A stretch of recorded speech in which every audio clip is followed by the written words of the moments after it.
हमारे पूर्व मुख्यमंत्री आदरणीय अशोक गहलोत साहब, हमारी एआईसीसी की सेक्रेटरी बहन पूनम जी, हमारे यहाँ पर विराजमान हमारे नेता प्रतिपक्ष आदरणीय टीकाराम जूली साहब, लोकसभा के अंदर पूरे प्रदेश की और दौसा लोकसभा की आवाज बुलंद करने वाले नेता मुरारी मीना जी, आपके लोकप्रिय सांसद, और हमारे हीरो भाई डीसी। जब हम पढ़ते थे तो मुख्यमंत्री जी, इस डीसी शब्द से हमें बहुत प्यार था और हम ऐसे जिज्ञासा रहती थी कि कब जाकर के हमारे डीसी से मिलें। अब उस टाइम तो हम डीसी से नहीं मिल पाए, लेकिन आज दौसा में हमारे भाई डीसी से मिल रहे हैं, क्योंकि जब डिस्ट्रिक्ट कलेक्टर को डीसी कहते थे, आज भी डिस्ट्रिक्ट कलेक्टर को डीसी कहते हैं। जब बच्चे थे तो डिस्ट्रिक्ट कलेक्टर से नहीं मिल पाए, लेकिन आज कांग्रेस पार्टी हाईकमान ने हमें दौसा के डिस्ट्रिक्ट कलेक्टर डीसी बैरवा से मिलने का मौका।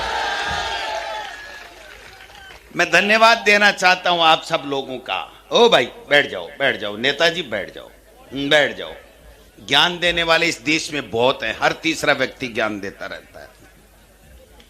मैं धन्यवाद देना चाहूंगा इस दौसा के तमाम मतदाताओं को, 36 कौम बिरादरी के लोगों को, कि आपने एक शानदार नेता को पहले एमएलए बनाया, लगातार 3-4 बार एमएलए बनाया, और उसके बाद में आपने देश की लोकसभा में सांसद बना करके मुरारी जी मीना को भेजा।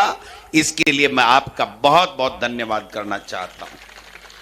और मुरारी जी, मैं आपका और आपके कार्यकर्ताओं का इस बात के लिए भी अभिनंदन करना चाहता हूं कि एक 36 कौम को साथ लेकर के पीढ़ियों से कांग्रेस की सींच रहा है, कांग्रेस की सेवा कर रहा है। उस डीसी बैरवा को आपने यहां से उम्मीदवार बनाने में हाईकमान को जो प्रस्ताव भेजा, और पूरे तमाम कांग्रेस के तमाम नेता, चाहे वो अशोक गहलोत जी हों, चाहे सचिन पायलट जी हों, चाहे भंवर जितेंद्र जी हों, चाहे टीकाराम जूली जी हों, सीपी जोशी जी हों, रघु जी हों, रफीक जी हों, हमारे जिला अध्यक्ष जी हों, तमाम सब ने एक ही आवाज, एक शब्द में कहा कि दौसा का विधायक आगामी कौन होना चाहिए।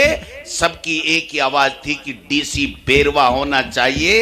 इसलिए मैं अग्रिम शुभकामनाएं और बधाई भी डीसी बैरवा जी को आपने देना चाहता हूं। आपके सामने उम्मीदवार कौन है भाई? कौन है? वो जो भवानी को उठा करके बैठे थे, भवानी को उठा करके इसी जगमोहन जी के लिए बैठे थे क्या किरोड़ी जी? कहां गई वो बातें? एसआई का भर्ती निरस्त कर दो, बेरोजगारों को ये कर दो, भ्रष्टाचार को मिटा दो।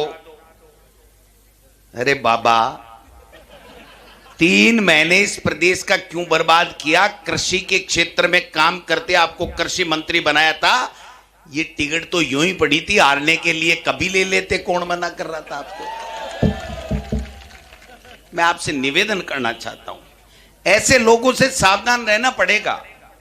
जो व्यक्ति अपने भाषण में ये कहता हो, एक बार नहीं 4 बार, 4 बार नहीं 10 बार, कि अगर मैं ले लूं, मेरा भाई ले ले, मेरी पत्नी ले ले, मुरारी ले ले, और दूसरा ले ले, नमो नारायण ले ले, तो इस पत्थर तोड़ने वाले का नंबर कब आएगा?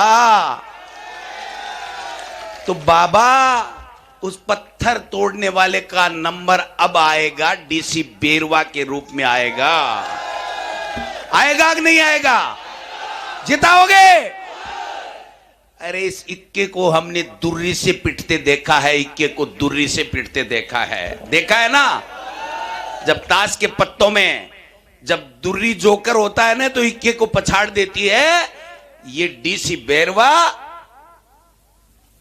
काम सही कर देगा, और दौसा में कांग्रेस का विधायक बनकर के इस विधानसभा में जाकर के आपकी आवाज उठाएगा।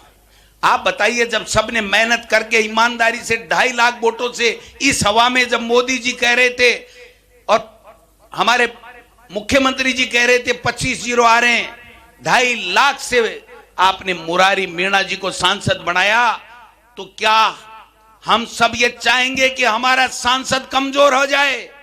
चाहेंगे क्या? नहीं चाहेंगे। इस सांसद को देश का नेता बनाना है तो डीसी बेरवा को यहां से विधायक बनाना है। यह निवेदन करने के लिए मैं आया। सब बातें चलेगी, मैं देख रहा था, भरत मिलाप देख रहा था। किसका? मुख्यमंत्री जी का और मेरे साडू किरोड़ी जी का। मैं भरत मिलाप देख रहा था कि 3 महीने से बिछुड़े हुए थे, बातें नहीं कर रहे थे, मीडिया के माध्यम से एक दूसरे की बातें कर रहे थे। तो मैं देख रहा था कि आज मुख्यमंत्री जी की बड़ाई भी कर रहे हैं और किरोड़ी जी मुस्कुरा मुस्कुरा के उनका अभिनंदन भी कर रहे हैं। अरे किरोड़ी जी, ये वही मुख्यमंत्री जी है जिसको पटकने के लिए 3 महीने से अनशन लिए बैठे थे आप इस्तीफे का। मुख्यमंत्री जी को हटाने के लिए, इस सरकार को पलटने के लिए, इस पर्ची को पलटने के लिए जो व्यक्ति 3 महीने से इस्तीफा दिया बैठा था, वो अचानक राजी कैसे हो गया भाई? बस इतनी सी बात थी। ये ठीक नहीं है, लोकतंत्र के लिए ठीक नहीं है। मैं इतना निवेदन करना चाहता हूं कि जब नेता बन जाए, विधायक बन जाए, एमपी बन जाए, मंत्री बन जाए, मुख्यमंत्री बन जाए, तो उसकी बात में सच्चाई होनी चाहिए, क्योंकि वो जनता का जनप्रतिनिधि है, प्रतिनिधित्व करता है। उसको अपना मोह त्यागना पड़ेगा, अपना स्वार्थ त्यागना पड़ेगा, भाईवाद त्यागना पड़ेगा। मैं धन्यवाद देना चाहता हूं इस शख्स को। मैंने पहले कहा, मैंने तो ऐसे ही समझा था कि मैं क्यों, नेताओं में जो होती है ना कलाबाजी, वो मुरारी जी खेल रहे हैं। आखिरी में ये धीरे सी मेरे कान में और गहलोत जी के और पायलट साहब के कान में कहेंगे कि साहब वो क्या है देख लीजिए। अब तो हम उस देख लीजिए का इंतजार करते ही रह गए। मैं धन्यवाद देना चाहता हूं, आप बात के खरे उतरे, आप बात के धनी व्यक्ति हैं। ऐसे व्यक्ति को और मजबूत करने की आवश्यकता है। मैं आपको विश्वास दिला के जा रहा हूं, न इनको आपकी बिजली की चिंता है, न बिजली का बिल वापस आने लग गया है, न आपके खाद की चिंता है, न पानी की चिंता है, न सड़क की चिंता है। इनको किसी की चिंता नहीं है। इनको चिंता है अपनी और अपने स्वार्थ की पूर्ति के लिए। मुख्यमंत्री जी, मैं एक सवाल यहां से पूछना चाहता हूं आपसे। आपने 2 दिन पहले, जब आचार संहिता लगी उससे 2 दिन पहले कुछ स्थानांतरण किए थे, यहां से किए थे कि नहीं किए थे? वो मुख्यमंत्री जी के इशारे के ऊपर बैन के अंदर कोई ट्रांसफर हो सकते हैं क्या? जब बैन था तो मुख्यमंत्री जी प्रशासनिक सुधार विभाग के मुखिया हैं, वो मंत्री हैं, उनके पास से फाइल यस होकर के गई और वो ट्रांसफर हुआ। इसका मतलब ये था कि उस दिन तक जगनमोहन मीणा, उनके दिमाग में कोई उम्मीदवार यहां से नहीं था। ठुडिया टिका के ऊपर से ले आए, तो अब आप ठुडिया टिकाने का काम उनका कर देना। ये इनकी आपस की लड़ाई है। इस लड़ाई में हमको दिमाग लगाने की आवश्यकता है कि ये चाहते क्या हैं। अगर ये प्रदेश के हित की कोई बात करते, कानून व्यवस्था ठीक करने की बात करते, किसान की बात करते, बेरोजगार की बात करते, नौकरियों की बात करते, तो हम मानते कि आप 6 महीने से ये काम कर रहे हो, 9 महीने से आप काम कर रहे हो। लेकिन इन्होंने लड़ाई के अलावा किया क्या? रघु जी सही कह रहे थे कि सुबह नाश्ता करके हेलीकॉप्टर में बैठो, भ्रमण करो, भाषण ठोको और प्रदेश के लोगों को भ्रमित करो। इसके अलावा मुख्यमंत्री जी एक काम गिना दें तो आप जो कहो सो मैं करने को तैयार हूं। ईआरसीबी रट लगाए बैठे हैं। ये शख्स बैठा आपके सामने, 10,000 करोड़ रुपए ईआरसीबी के जब सेंटर ने मना कर दिया तो अशोक गहलोत जी ने स्वीकृत किए और ईसरदा बांध के लिए आपके 2 साल के लिए 6,000 करोड़ रुपए का काम चल रहा कि नहीं चल रहा? ये किरोड़ी जी कृषि मंत्री हैं, एक ढीले का काम कराया तो बता दीजिए। ऐसा ही भर्ती निरस्त करो में 2.5 महीने निकाल दिए और कल भरत मिलाप कर लिया। तो ऐसा ही भर्ती का क्या होगा भाई, बताओ तो सही उन बेरोजगारों को। आपने 3 महीने तक मूर्ख बनाने का काम क्यों किया? क्या आपकी मांग जायज है? क्या आपने मुख्यमंत्री जी से मिल लिए? तो आप बता दीजिए कि मुख्यमंत्री जी और आप दोनों क्या फैसला कर रहे हो। कोई फैसला नहीं। मतलब की बात एक ही है कि जब अपना स्वार्थ सिद्ध होता है तो आपकी तरफ ये लोग देखते भी नहीं हैं। अरे भाई कट्ठे मुआओ गा नमिया तो बताओ मैंने अरे भाई महुआ में भी यही, दौसा में भी यही, सवाई माधोपुर में भी यही। तो मुख्यमंत्री जी चाहे थारी टिकट में नहीं चली लेकिन आखिरी खतरो तो था कोई है। किरोड़ी जी एक बार ठान लेते हैं तो वो उससे पीछे नहीं हटते, ये मैं जानता हूं क्योंकि मेरे साडू हैं।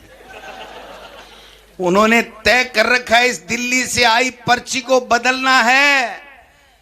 अभी सही कह रहे थे रघु जी की 13 हैं, ये 14 हो जाएंगे तो मुख्यमंत्री जी आपका पता ही नहीं चलेगा, रातों मैसेज आएगा, पर्ची बदल जाएगी। खाम का अपनी रिस्क अपनी मौत खुद ही क्यों बुला रहे हो? राजनीति में अपना घर तो सुरक्षित रखता आदमी। तो इसलिए ये सब चीजें आपके संज्ञान में रखनी है। लोगों को कहते हैं साहब वो ये वोट नहीं देगा, वो वोट नहीं देगा। कांग्रेस पार्टी वो पार्टी है जो 36 कौम को साथ लेकर के चलती है, 36 कौम उसको वोट देती है। और मुरारी मीना मैं आपको दावे के साथ लिख करके दे रहा हूं, यहां पर राहुल गांधी जी, सोनिया जी, खड़गे जी और हम सब की पूरी पार्टी आला कमान की पहली पसंद है। आने वाले भविष्य का बहुत बड़ा नेता है, इसको कमजोर मत होने देना।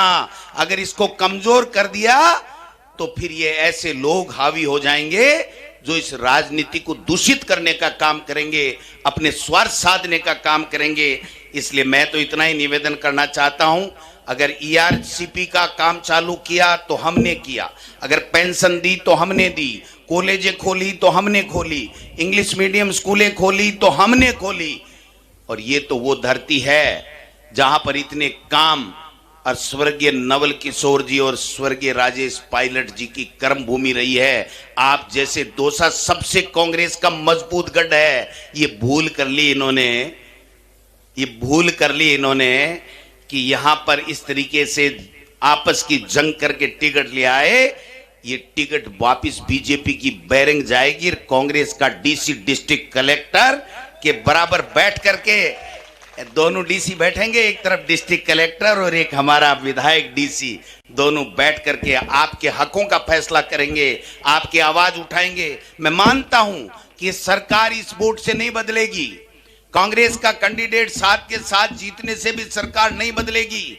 लेकिन मैं दावे के साथ कह सकता हूं कि अगर यहां से गलती से एक सीट पे बीजेपी जीत गई तो मुख्यमंत्री जी आपकी पर्ची जरूर बदलेगी, जरूर बदलेगी, जरूर बदलेगी। ये देखने की बात है। इसलिए इशारों में सब समझ जाओ, लंबे चौड़े भाषण की जरूरत नहीं है। मैं तो एक बात कह सकता हूं कि आप हमको मजबूत करेंगे, आप हमको मजबूत करेंगे तो विधानसभा में और लोकसभा में आदरणीय हमारे नेता खड़गे साहब राहुल गांधी जी के नेतृत्व में हम सब मिलकर के राजस्थान की विधानसभा हो चाहे देश की लोकसभा हो, इनकी नाक में नकेल डाल करके आपके काम करा देंगे, नाक में नकेल डाल करके करा देंगे। ये तो देते हैं भाषण, भ्रष्टाचार मेट रहे हो। अब बताओ, एक नया जुमला है गहलोत साहब, महाभ्रष्टाचारी लोग भ्रष्टाचार मेटने की बातें कर रहे हैं।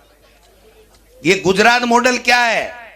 ये गुजरात मॉडल यही है कि डम्मी व्यक्ति को मुख्यमंत्री के पद पे बैठाओ, हर स्टेट में अच्छे अच्छे अधिकारियों को पसंद को भेजो, टास्क दो और उन प्रदेशों को लूटो और दिल्ली में अपने घर बनो। ये गुजरात मॉडल है, ये बड़ा खतरनाक है।